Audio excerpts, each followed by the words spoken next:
प्रसंगी उद्घाटनाला प्रमुख अतिथी म्हणून उपस्थित असणारे जिल्ह्याचे जिल्हाधिकारी सन्मान्य सीतारामजी सालीमठ साहेब, जिल्ह्याचे पोलीस अधीक्षक सन्मान्य राकेशजी ओला साहेब, त्याचप्रमाणे आपल्या जिल्ह्याचा एक बहुमान म्हणून ज्यांच्याकडे आपण सातत्याने वर्षोवर्ष पाहतो, जे आपल्या अनेक पिढ्यान पिढ्या ज्यांचं एक वेगळी प्रेरणा म्हणून आपण सर्वजण त्यांना पाहतो, असे पद्मश्री पोपटरावजी पवार साहेब, आपल्या नगरचं ग्रामदैवत श्री विशाल गणपतीचे अध्यक्ष आणि भारतीय जनता पार्टीचे जिल्हा अध्यक्ष सन्मान्य आगरकर साहेब, त्याचप्रमाणे आनंदजी शिंदे साहेब, त्याचप्रमाणे महानगरपालिकेचे आयुक्त सन्मान्य यशवंतजी डांगे साहेब, कार्यक्रमाला आवर्जून उपस्थित असणारे आय लव्ह नगर या फाउंडेशनच्या माध्यमातून विविध वेगवेगळ्या संकल्पना आपल्या संबंध अहिल्यानगर जिल्हा आणि शहरामध्ये राबवणारे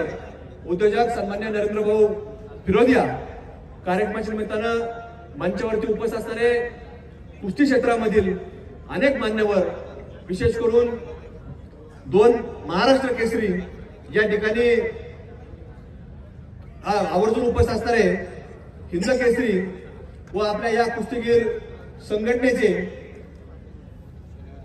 सचिव सन्मान्य पैलवान योगेश भाऊ दोडके, त्याचप्रमाणे या संघटनेचे कार्याध्यक्ष पैलवान संदीप बाप्पा बोंडवे आणि आपल्या जिल्ह्याला ज्यांनी महाराष्ट्र केसरी म्हणून काही वर्षांपूर्वी आपल्याला बहुमान मिळवून दिला असे शिर्के पैलवान व दुसरे बर्डे पैलवान, उपमहाराष्ट्र केसरी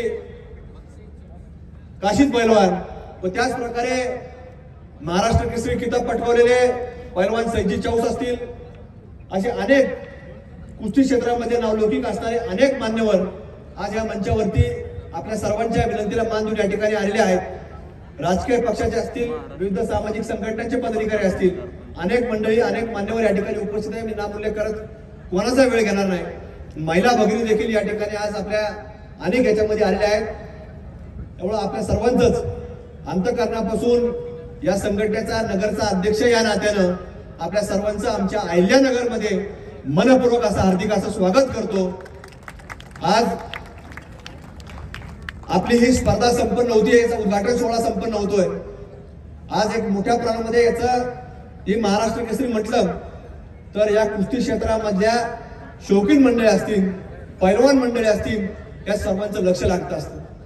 आणि म्हणून ही कुस्ती स्पर्धा किंवा कुस्ती क्षेत्र याला महाराष्ट्रामध्ये अगदी छोट्यातलं छोटं गाव जरी असलं तरी तुम्हाला सांगतो तिथं यात्रा उत्सव असतो, जत्रा असते, यात्रा असते. आणि ज्या वेळेला योगेश भाऊ यात्रा संपन्न होती तर गावामध्ये कुठला कार्यक्रम असेल तो कुस्तीच्या आगाम्याचा कार्यक्रम असतो. म्हणजे प्रत्येक गावामध्ये एक पैलवान तयार झाले पाहिजे असं प्रत्येक गावकऱ्याचं स्वप्न असतं. आणि म्हणून प्रत्येक गावापर्यंत आज आपल्याला छोट्या छोट्या खेड्यापर्यंत देखील कुस्ती पोहोचलेली पाहायला मिळते. त्यामुळे ज्यावेळेला महाराष्ट्र केसरी स्पर्धा जाहीर होती तर ती सगळी मल्ल तयारी लागतात आणि त्या स्पर्धेच्या दिशेने निघत असतात. आणि म्हणून आज आपल्या या महाराष्ट्र केसरी करता देखील महाराष्ट्रातून लोक येणार आहेत. आज देखील सकाळपासून आपण पाहतो की भुजबळ सर असतील, शिवभाऊ असतील, संदीप बाप्पा बोंडवे पुण्यावरनं सकाळी 5:05 ला निघाले आणि 7 वाजता या ठिकाणी आलेले होते. ही सगळी मंडळी सकाळपासून वजन घेण्यापासून तर बारकाईने प्रत्येक गोष्ट निवडण्याकरता या ठिकाणी उपस्थित आहेत. त्यामुळे कुठल्याही पैलवानावरती कुठल्याही प्रकारचा अन्याय होणार नाही. त्याला योग्यरित्या त्या ठिकाणी प्रत्येक गोष्ट या ठिकाणी व्हिडिओ रेकॉर्डिंग होती. पंच आज इथं वेगवेगळे याच्यामध्ये टेक्निकल दृष्ट्या ज्यांचं ट्रेनिंग झालेलं आहे असे पंच देखील महाराष्ट्राच्या कानाकोपऱ्यातून अगदी पुरुष आणि महिला पंच देखील या ठिकाणी सहभागी झाले आहेत. त्यांचं देखील विशेष करून मी आमच्या अहिल्यानगर कुस्ती संघटनेच्या वतीनं त्यांचं मनपूर्वक या ठिकाणी स्वागत करतो. आणि या कुस्तीमध्ये इथून आपलं बक्षीस आहेतच, भुजबळ सर बक्षीस आहेत, पण स्पर्धेचा दर्जा हा कधी निश्चित होत असतो तर ज्या वेळेला अधिकचे स्पर्धक, अधिकचे मल्ल ज्या या स्पर्धेमध्ये आले त्याच्यामुळे या कुस्तीचा नावलौकिक महाराष्ट्रच नाही तर महाराष्ट्राच्या बाहेर गेल्यास आपल्याला पाहायला मिळतं. आणि 900 पेक्षा अधिकची नोंदणी आज आपल्या या संघटनेमध्ये या स्पर्धेकरता झाली आहे. त्यामुळं बक्षीस जरी मोठे असले आता सेकंडरी पार्ट आहे, ते आपल्या मनावरती असतं. अनेक दानशूर लोक या ठिकाणी आहेत, अनेक लोकांचा सहभाग लागलेला आहे. त्यामुळे या सगळ्यांच्या सहकार्यातून ही होणार आहे. आणि उरलं सुरलं तरी तुम्ही अडचण काही नाही आपल्याला. काका आहे तिथे स्टेजवरती, त्यामुळे तुम्ही त्याची काय काळजी करू नका. बरोबर ना मी? त्यामुळे त्याची काय काळजी तुम्ही करू नका. पण स्पर्धा फक्त, कारण की कलेक्टर साहेब आमचे आजोबा हे कुस्तीमधलं आवड असणारं एक व्यक्तिमत्व होतं. त्यांनी आमच्या कुटुंबामध्ये 50 वर्ष पंढरपूरची जशी त्यांनी स्वतः पायी वारी केली, तसं कुस्तीमध्ये देखील मल्ल घडले पाहिजे अशी त्यांची एक धारणा असायची. आणि जिथं जिथं महाराष्ट्रामध्ये कुस्त्या असतील ते मोठ्या प्रमाणामध्ये आर्थिक मदत करण्याचं काम आमचे आजोबा करायचे. स्वतः कुस्त्याला जायचे. त्यावेळेला आपल्या जिल्हा परिषद समोर लकी हॉटेल होतं आणि ते जिल्ह्यातलं एक फार मोठं केंद्र होतं. त्यामुळे जो कोणी स्टँडवरती उतरल त्याला कुठली व्यवस्था असेल तर आमचे आजोबा त्यांची व्यवस्था करण्याचं काम करायचे. अनेक मल्लांना त्यांनी हातभार लावण्याचं काम केलं. आणि म्हणून त्यांना आवड असल्या कारणानं आमच्या वडिलांना, आमच्या चुलत्यांना, बऱ्याच लोकांना आवड लागली. आणि वडिलांनंतर आम्ही असं आमचे मोठे भाऊ असून आम्ही दोघं कोल्हापूरला होतो. असे अनेक मल्ल या मातीत घडले. आज इथं ज्यांनी आम्हाला कुस्ती क्षेत्रामध्ये मार्गदर्शन केलं ते देखील लोक या ठिकाणी व्यासपीठावरती आहेत. जे आमच्या बरोबर तालमीमध्ये सराव करायचे, कुस्त्या करायचे ते देखील या ठिकाणी आहेत. त्यामुळं ही एक परंपरा. आमच्या वडिलांनी देखील या ठिकाणी हिंद केसरी स्पर्धा भरली होती आणि त्याच्यामध्ये पैलवान योगेश भाऊ दोडके हे त्यावेळेला हिंद केसरी झालेले होते. आणि म्हणून आम्हाला याचा एक वेगळा वारसा, या तसा वारकरी संप्रदायाचा आहे, तसा कुस्ती क्षेत्राचा देखील आहे. आणि म्हणून आमच्या वडिलांची देखील सूचना होती की आपल्याला महाराष्ट्र केसरी स्पर्धा भरवायची. 2 वर्षापूर्वी आम्ही जाहीर केली. पण पैलवान हिंद केसरी योगेश भाऊ दोडके असतील, त्यांनी सांगितलं की आम्हाला आता तिथं पुण्याला घ्यायची, मुरली अण्णांना आम्हाला घ्यायची. त्यांनी आम्हाला त्यावेळेस रद्द करायला लावली. पण या कुस्ती स्पर्धा जेव्हा जाहीर केल्या त्यांनी सांगितलं आता या वर्षीची आपण तुम्ही घ्या. आणि त्यांनी पूर्ण नियोजन अगदी कुस्ती जाहीर होण्यापासून आग्रह तात्या या सगळ्या लोकांनी आमच्या संघटनेने आग्रह धरला.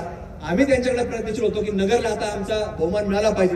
कारण की महाराष्ट्रातून अनेक लोक हे मागणी करत होते.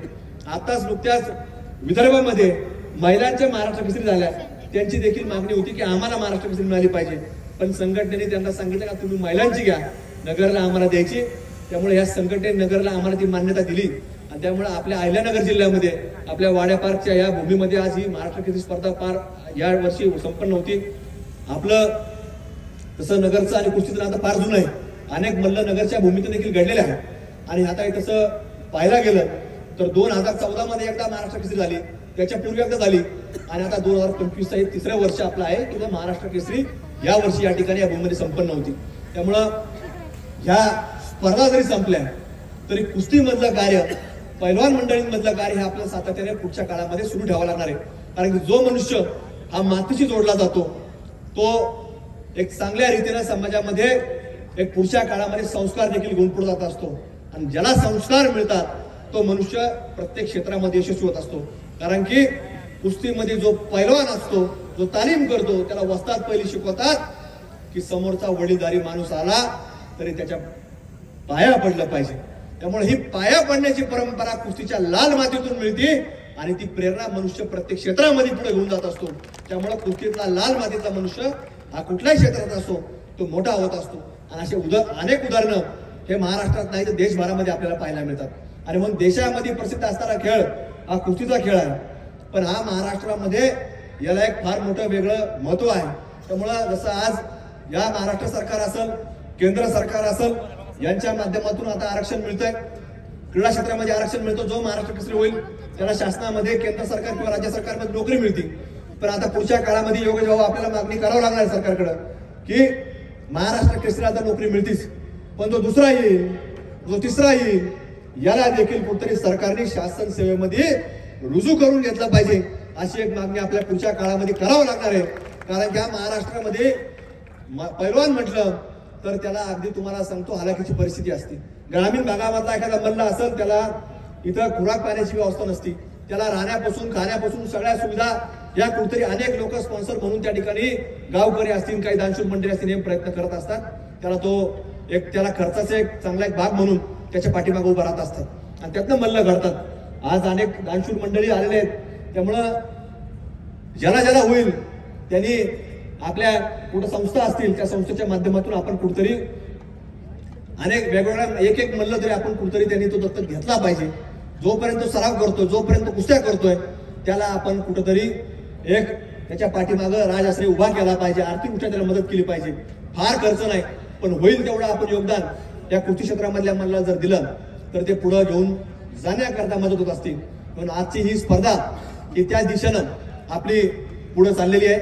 आज जरी स्पर्धा संपन्न झाली तरी आज इथं मागच्या वर्षीच आपल्याला या क्रीडा संकुलाकरता देखील कलेक्टर साहेब असतील, पालकमंत्री विखे पाटील साहेब असतील, या सगळ्यांच्या मागे लागून एक चांगला आराखडा कलेक्टर साहेब आपण तयार केला आणि हा आराखडा जवळपास 51 कोटी रुपयाचा आराखडा करोदे साहेब हा मागच्या वर्षी आपला मंजूर देखील झालेला आहे आणि त्यातले 15 कोटी रुपयाचं प्रमाण देखील आपल्याला प्राप्त झालेले आहे. याच्यामध्ये हे मोठं क्रीडा संकुल हे देखील भविष्यामध्ये आपल्याला काही काळामध्येच म्हणजे वर्षभराच्या कालखंडामध्ये आपल्याला एक मोठं एक क्रीडा संकुल ज्याच्यावरती आपण जसं आज आपण बाहेरच्या मुंबई सारख्या क्रीडा संकुलावर पाहतो की मोठ्या मोठ्या टुर्नामेंट्स होतात, मोठे मोठे काही ना काही स्पर्धा होतात, IPL सारख्या स्पर्धा होतात, तर तशा स्पर्धांच्या करता देखील हे आपलं क्रीडा संकुल हे पुढच्या काही काळामध्ये आपल्याला सज्ज झालेलं आपल्याला पाहायला मिळणार आहे. त्याच्याकरता पालकमंत्री असतील किंवा कलेक्टर साहेब असतील या दोघांनी सकारात्मकता दर्शवली, त्याकरता त्यांचे दोघांचे मी या ठिकाणी आपल्या अहिल्यानगर क्रीडा प्रेमी मित्रमंडळींच्या वतीने त्यांचे आभार व्यक्त करतो. कारण की पोपटराव पवार साहेब स्वतः या मैदानावरती कलेक्टर साहेब खेळलेले आहेत, क्रिकेट खेळलेले आहेत, नगर 11 क्रिकेट क्लबच्या माध्यमातून बरेच वर्ष ते खेळले. कारण या लोकांचं बऱ्याच लोकांचं या वाड्यापारशी एक वेगळं नातं जोडलेलं आहे आणि म्हणून इथं सातत्याने वेगवेगळ्या स्पर्धा या होत असतात. आणि आता पुढच्या मार्च महिन्यामध्ये देखील कलेक्टर साहेब आम्ही आता अहिल्यानगर प्रीमियर लीग ही देखील आमची वर्षानुवर्ष चालणारी एक स्पर्धा, क्रिकेटची स्पर्धा ही पुढच्या मार्च महिन्यामध्ये ही आमची या ठिकाणी सुरू होणार आहे. तर त्याच्याकरता देखील एक चांगल्या प्रकारे म्हणजे फक्त कुस्तीच नाही, फक्त क्रिकेट नाही, तर वेगवेगळ्या खेळांकरता सातत्याने नगरमधली मंडळी अनेक वेगवेगळी मंडळ आहेत ते प्रयत्न करत असतात. नरेंद्र भाऊ फिरता देखील वेगवेगळ्या स्पर्धा सातत्याने घेत असतात. त्यामुळं या सगळ्या लोकांना पुढे आणणं, एकत्र आणणं आणि काही ना काही आपल्या जिल्ह्यामध्ये विशेषतः अहिल्यानगर शहरामध्ये या स्पर्धा सातत्याने सुरू ठेवल्या पाहिजे. त्याच्यातनं महाराष्ट्रातला व्यक्ती या ठिकाणी आपल्या जिल्ह्याचं एक वेगळं नावलौकिक, वेगळं वैभव हे सगळं महाराष्ट्रभर जाण्याकरता प्रयत्न आपल्या सर्वांचा असतो. त्यामुळे आजचा हा उद्घाटन सोहळा आपल्या सर्वांच्या उपस्थितीमध्ये संपन्न होतोय. आपण सगळे मंडळी आलात, आपल्या सर्वांचं पुन्हा एकदा आभार व्यक्त करतो. आणि कुस्ती स्पर्धेचं उद्घाटन जरी असलं, 5 दिवस या कुस्त्या चालणार आहेत. माझी आपल्या सर्व तमाम इथं असणाऱ्या मंडळींकडून अपेक्षा आहे की आपण सर्वांनी 2 तारखेपर्यंत आपण प्रत्येकाने वेळ द्यावा. कारण की जसं मी सांगितलं की इथं लाल मातीमध्ये फक्त शरीर नाही तर संस्कार देखील मिळतात. तर त्या संस्काराच्या माध्यमातून पुढचा महाराष्ट्र हा एक चांगल्या प्रकारे सक्षमरित्या घडवायचा असेल तर त्याचं नातं या कुस्तीशी, त्याचं नातं या लाल मातीशी हे जोडलं गेलं पाहिजे. आणि त्याच्याकरता या सगळ्या मंडळींचा प्रयत्न हा आपल्या सर्वांचा असणं गरजेचं आहे. त्यामुळे 2 तारखेला जरी स्पर्धा संपल्या तरी प्रत्येक व्यक्ती या ठिकाणावरून या लाल मातीची एक वेगळी परंपरा आणि संस्कार घेऊन जाणार आहे. त्यामुळे फक्त स्पर्धा नाही तर हे इथून अनेक चांगले विचार या मातीतनं आपल्या अहिल्यानगरमध्ये संपूर्ण आपल्याला घेऊन जायचे आणि ते कुस्ती क्षेत्र सातत्याने आपल्याला सुरू ठेवायचंय. त्यामुळं आपण सर्वांनी या 2 तारखेपर्यंत आपण वेळ द्यावा.